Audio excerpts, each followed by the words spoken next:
지난 주말 이 빨간 박스 하나가 논란이 됐었는데요. 서울 여의도 한 식당에서 계산대 앞에 팁 박스를 놓은 게 알려지면서 이슈가 된 겁니다. 한 누리꾼이 팁 박스를 찍은 사진을 자신의 소셜미디어에 올렸고 이 글은 3일 만에 5천여 개의 좋아요를 받으며 온라인에서 빠르게 퍼졌습니다. 우리나라 기어 들어오지 마. 팁 문화. 미국도 없애야 한다고 난리인데 저걸 왜? 가지 마요. 저런 곳은 영업 정지해야 함. 한국은 애초에 팁이란 게 없는데. 식당에서는 왜 팁박스를 내놓은 것일까? 문제의 식당 직원과 직접 통화해봤습니다. 서로들끼리 간식 먹는 그런 걸로 저희가 박스를 나눴었는데요. 이게 이제 계속 문제가 커져가지고 지금 좀 너무 당황해서 빨리 치웠거든요. 몇 달 안 됐고요. 식사에다가 좀 영양 끼친 것 같아가지고 저희끼리 어저께 너무 걱정했거든요. 그런 거에 대한 걸 잘 이제 관여를 안 하시니까 저희끼리 이제 약간 이런 거 받아서 간식 먹으면 어떨까 했는데 진짜 이게 이렇게 될 줄 몰랐어요. 팁을 도입하려던 점포는 이전에도 여러 곳 있었습니다. 배달앱에 등록된 식당들이 팁 2,000원을 달라고 요구하거나 용돈이라며 선택 항목으로 팁을 주도록 만들기도 했습니다.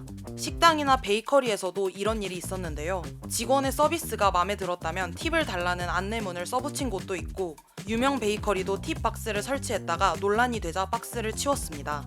한국에선 팁 문화 도입에 반대하는 목소리가 압도적인 상황인데요. 2023년 진행된 한 설문조사에서는 73%가 절대 받아들일 수 없다고 대답하기도 했거든요. 여기에 팁 요구가 법 위반 소지가 있다는 설명도 있습니다.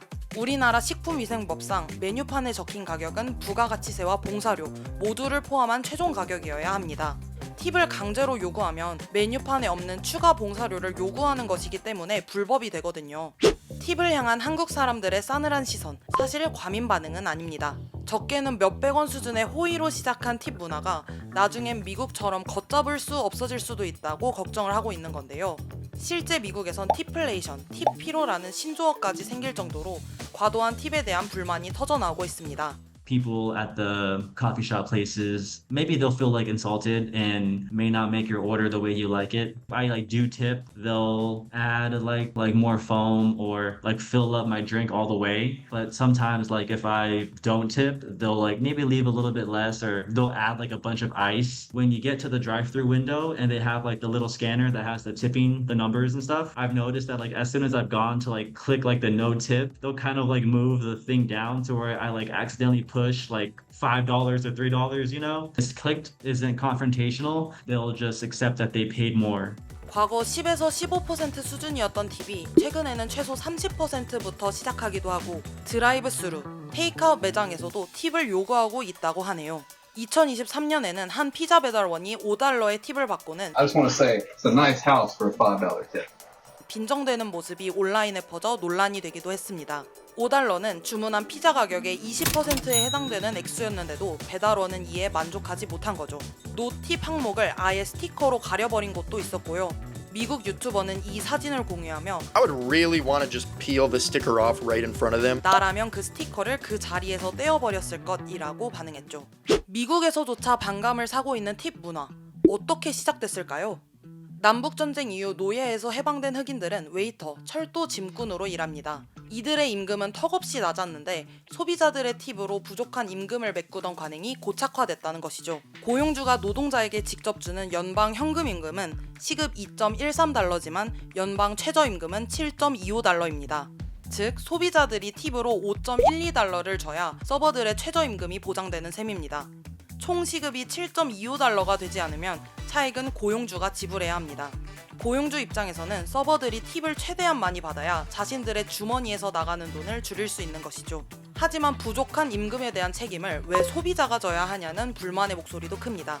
It feels like the people that are coming into the restaurant, the patrons, they have a responsibility to pay for the wages of the servers. It's kind of ridiculous because at the end of the day, it's not the patron's fault, it's not the server's fault.